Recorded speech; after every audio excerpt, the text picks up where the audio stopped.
Andrew Herrmann, who is president of American Society of Civil Engineers. Andy, if you could come up, take a seat. Ken McClintock, Secretary of State for Puerto Rico, and also Lieutenant Governor. If you could take your seat. And let's see, David Sherman, Director of Public Works for City of Indianapolis.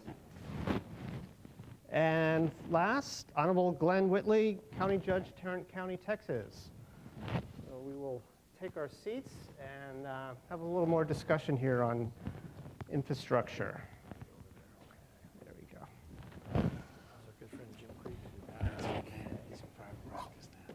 But he told us against all. So Andy, I'd like to begin with you. American Society of Civil Engineers has issued a report card, the failing report card on America's infrastructure. And I'm just wondering, has that been updated? Has that been changed? Where do we stand now with that report card and what comes next?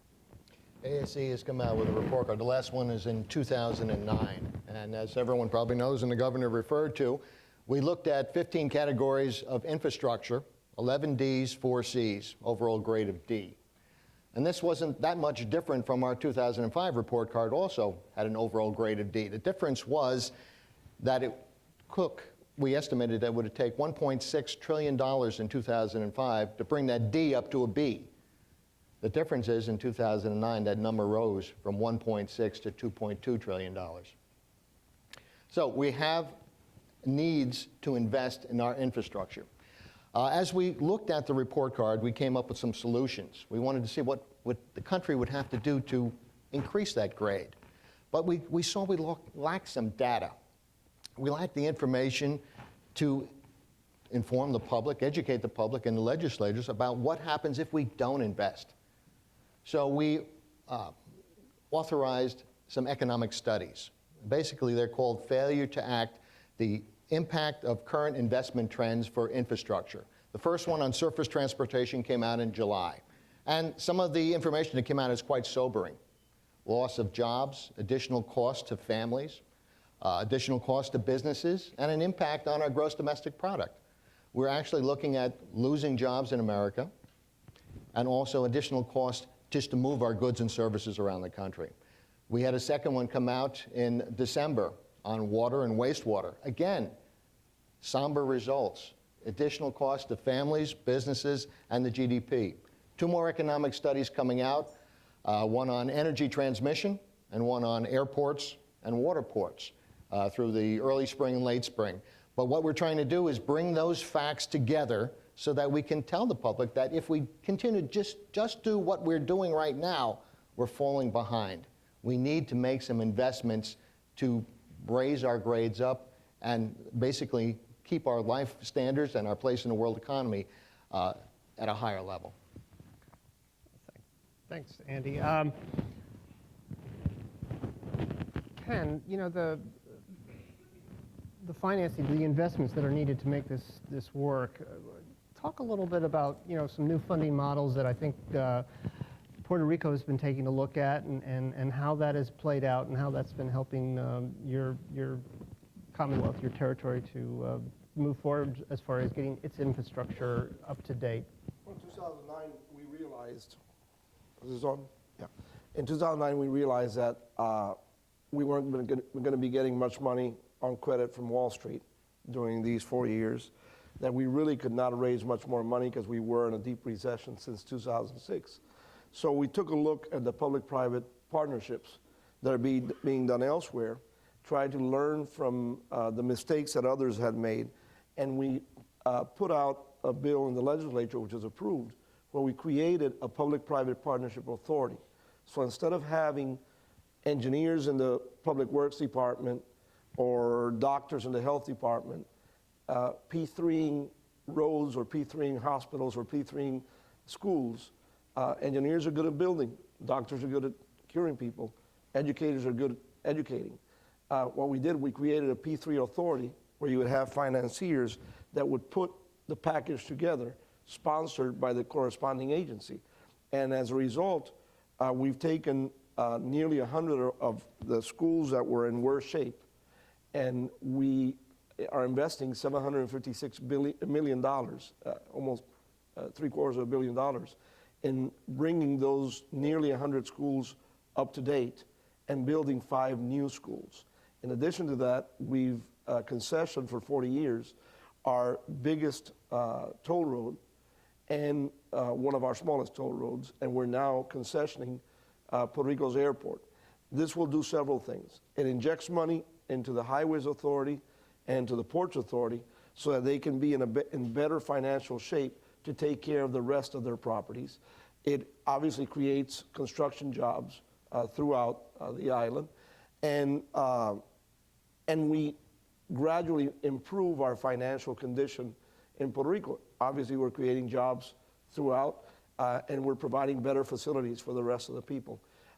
And although it was taken negatively by some people believing that we were privatizing, we made it clear that we hold title to the property. We're concessioning it out for a number of years. And it's working. We have at least one school in every municipality that is going to become a brand new school, whether it's revamped or totally new construction. And politically, it's starting to work. So let me jump in on that. 3 Ps for transportation infrastructure and other aspects of it is certainly a way to go. And Pennsylvania, I think, was one of the leaders in 3 Ps. In fact, had the legislature signed off on it. We had a deal to lease our turnpike to Citibank in Albertus for $13 billion. The legislature turned it down for political reasons. We would have been in great shape. Citibank and Albertus might not have been in such great shape, but we would have been in great shape. But remember, 3 Ps can only do part of the puzzle because there has to be a return on investment. No one's going to invest. Pennsylvania's got, despite me tripling our bridge repair budget, Pennsylvania has over 5,500 structurally deficient bridges. Only about 30 of them could be successfully tolled to do a 3P. So 3 Ps are an important part of it. We should pass the infrastructure bank legislation, which is somewhat similar to what Puerto Rico's done on a federal level. But remember, in the last analysis, it's going to be state, local, and federal government that are going to do the lion's share of infrastructure financing. We learned from one small mistake that you had in Pennsylvania. We made more than one. Well, but the big one was that it went back to the legislature for a final deal. Right. In our case, what we did, we included the legislature from day one. Out of the 5 members of the board of the authority, 2 are recommended by the legislative leadership. Great idea. And no project can move ahead unless those 2 and at least 2 more of the 3 appointed by the governor agree to the project. And in lieu of that, then the quid pro quo is it doesn't go back to the legislature. So we learn from you. It's a great idea. David, at the local level, public-private partnerships, has it been a panacea for you? Is there a limitation? What's been your experience with that? Because I know you've done some work with Well, you know, 3Ps. I was in the private sector for so many years, leading public-private partnerships in the water and wastewater industry, and the governor's, I think, head of stimulus, Jim Creedon, was a good friend of mine, worked for me for years, and so I'm glad the good ideas are continuously working in different areas. With the city of Indianapolis, our issue was, like many cities, we had $3.5 billion of combined sewer overflows to build. We were $300 million in overruns. That was in 2004 dollars, so $5.9 billion in 2025 when it's going to be done. When we looked at the infrastructure itself, we saw that we had a challenge of $1.5 billion just to get our roads and streets into fair condition. That's why I love the saying of the fair that the governor is talking about. So we had to try to figure out what we're going to do, and the approach that we took on the public-private partnership is we were able to renegotiate with the consent decree by re-engineering the entire water and wastewater side, save $744 million in 2004 numbers. So that's quite a bit more for those who like to calculate $1.2 billion going down the road. We also, fortunately, had in the city of Indianapolis a trust, citizens trust, formed about 120 years ago. When they were trying to keep Rockefeller out from buying up all the gas systems, they set this trust up. And so we realized we had an entity to put it in and get the politics out of water and wastewater and we merged it over there. Based on the program, took $425 million, and now we put it into our streets, roads, and sidewalks. So last year alone, did about 1,300 miles of resurfacing. That's like going from Indianapolis to Miami. We put in 104 miles of sidewalks, and particularly in areas where people were suffering. They couldn't get around. Elderly people couldn't get around. So we have 104 miles of sidewalks, in other words, from Indianapolis to Cincinnati. So we did a couple of good things. But the big thing we did, we also lined up our Office of Sustainability, what we created, and did green infrastructure, stormwater work, transportation work, and we lined them up on top of each other, so we're spending the dollars once. Spending the money efficiently as we can, and we think we're going to continue doing that same process and trying to emulate that. We see right now we're looking at what we call our bicentennial program, which is by the year 2020, what does Indianapolis look like?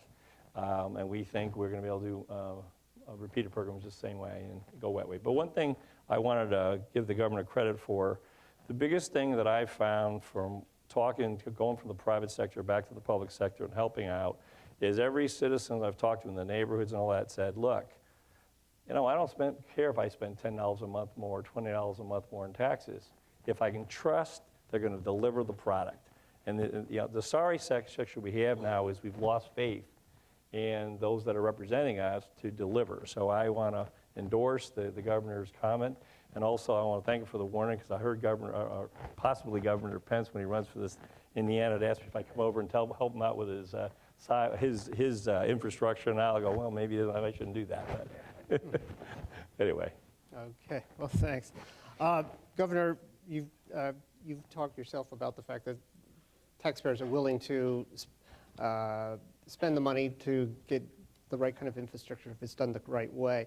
We're hearing a lot about green infrastructure, sustainable infrastructure. Is that an approach that the taxpayers will buy into? Is that one of the ways that we can kind of start moving the infrastructure trend forward, or is it still half-baked? It's an interesting political issue. I think green infrastructure sustainability resonates with some voters, but interestingly, I testified before the Senate Finance Committee, and Senator Hatch was the chairman, and they were all over me about the surface transportation set aside for bike lanes and things like that.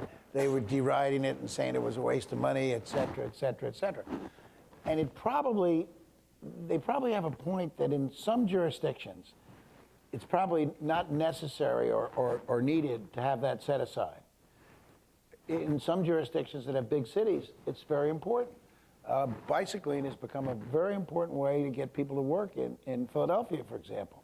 And we now have bike lanes virtually everywhere, and it's very, very significant. In Wyoming, my guess is bicycling wouldn't be, so important.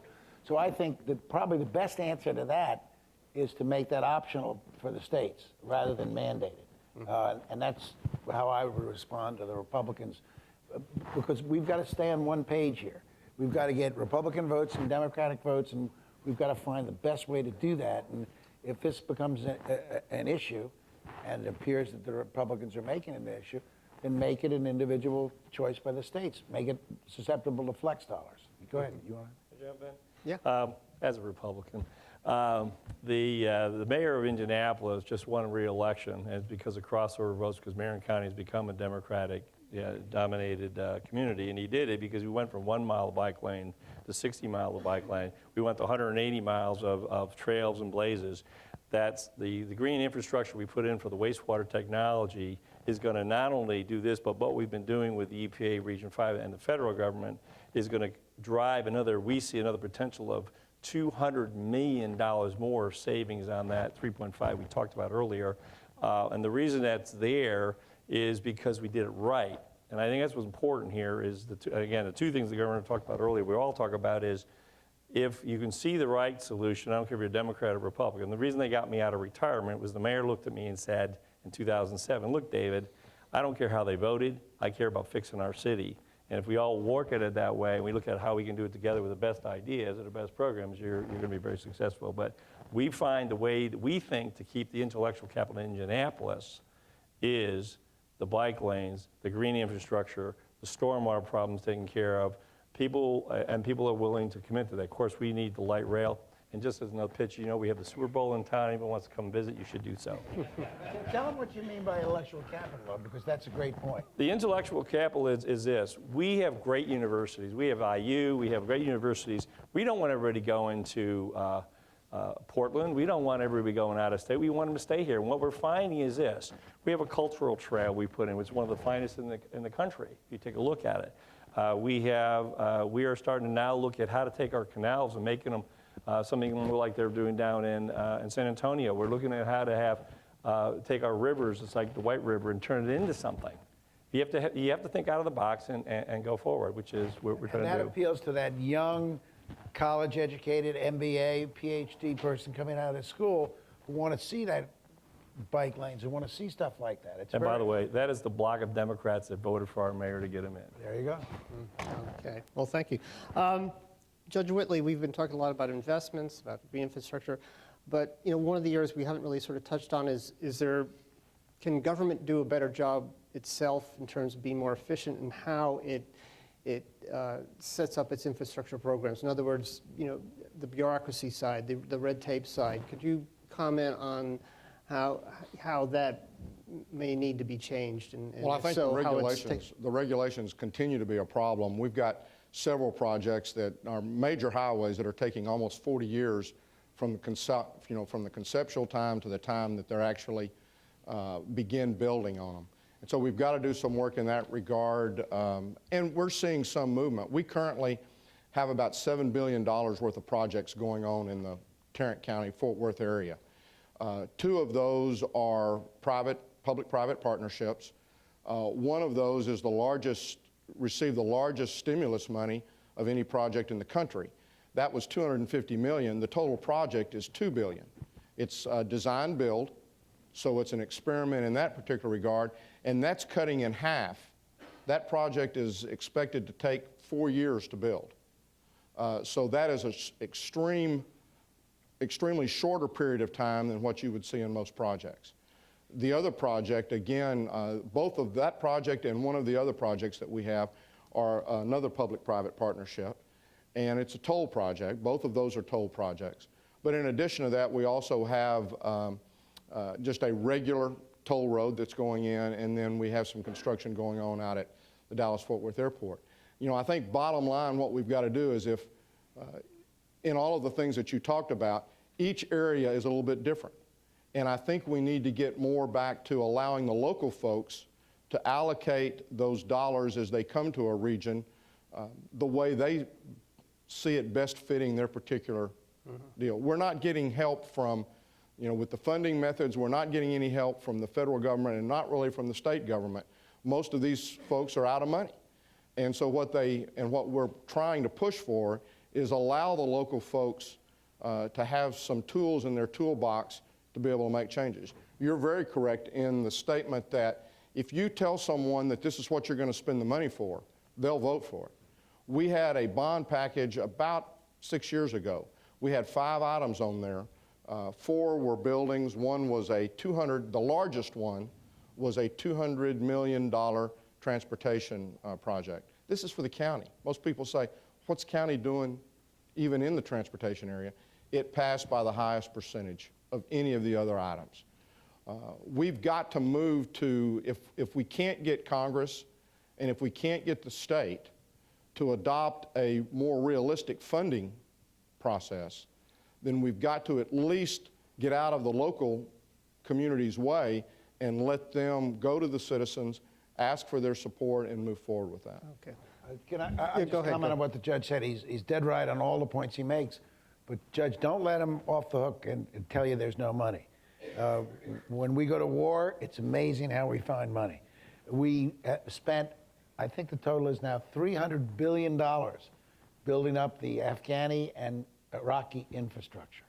$300 billion. It's time to bring that money home, number one. Number two, we can debate about the efficacy of regulations. Some of the regulations make no bloody sense at all. But one of the things, and BAF is very strong on this, is that we need to speed up the regulatory process. Anybody here tell me why an environmental impact statement has to take 2.5 years? There's no bloody reason under this earth. Right. I guarantee you, I mean, we rebuilt the bridge in Minneapolis in 1 year. If you had started, and that was essentially a brand new bridge, if that wasn't an up-tempo project because of what had happened, the judge says, well, not 8 years for a bridge like that, but it would have taken 3 to 4 years under normal. We can do this stuff. Well, to give you an example of another thing, we have built major highway. We built the access roads, got the approval, built the access roads.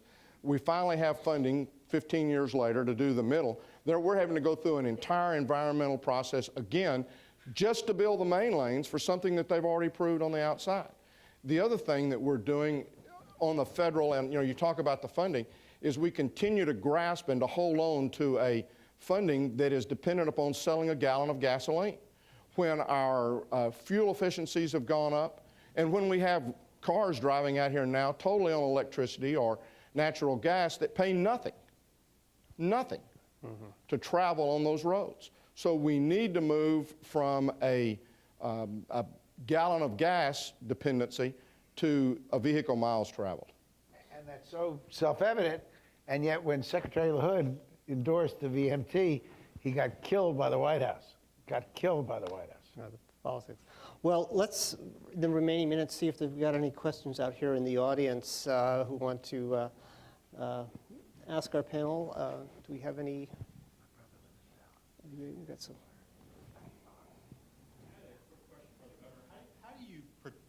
How do you protect from political influence on what the infrastructure is going to be? I lived in Pittsburgh for a little bit, and there were toll roads going all over the place, some of them with very little people traveling on them. Right. Well, how do you protect stuff from political influence? We've got to make our voices heard. We have to be the ones to say no more bridges to nowhere. We have to be the ones to say we want cost-benefit analysis before there's any major allocation. We have to be in favor of the infrastructure bank. The infrastructure bank wouldn't take over all transportation funding, let's say. It would only take over multi-state or large projects of national significance. States would still get their basic allocation under the federal highway bill, but it would take these big projects. Interestingly, we got a glimpse of what the infrastructure bank would be like in stimulus. Stimulus created a pocket of money, several $billion dollars, called Tiger Grants. And the Tiger Grants could be applied for by multiple states at a time. And Pennsylvania took the lead on 2 rail freight projects, one for CSX and one for Norfolk Southern, both of which got partially funded under the Tiger Grant program. Under normal circumstances, there's no capacity for 6 states to go in and seek funding from the federal government for transportation. Just one Go other ahead. thing, just comment on the infrastructure banks. I was at a dinner last week in New York, and Governor Cuomo was there talking about a state infrastructure bank. And the surprising thing is they're looking to capitalize that at $1 billion to $1.5 billion, and then leverage that to another $25 billion. I just sort of sat there and said, well, one state is going for $1.5 billion, and the proposals right now in the House and the Senate is only $10 billion. So at least the states are starting to build up. And the European Union has an infrastructure bank which makes money every year. Well, they act as banks. Any more? We go, Mark here. Governor Rendell mentioned the 5,000-something structurally deficient bridges in Pennsylvania. I have read enough on bridges that I'm almost certain we're going to have another major bridge collapse like I-35 West and within the next year or two. What do you folks think about that? Well, let me just say, in Pennsylvania, what we do is we take a bridge. When it's marked structurally deficient, we watch it very carefully, and eventually we weight limit it, and eventually we close it down. And you've got to be very careful in doing that. You're absolutely right. It is inevitable. And, will there be an outcry? Yes. Will it be enough to change things? Probably not, unfortunately. The laborers union has a very visionary leader by the name of Terry O'Sullivan.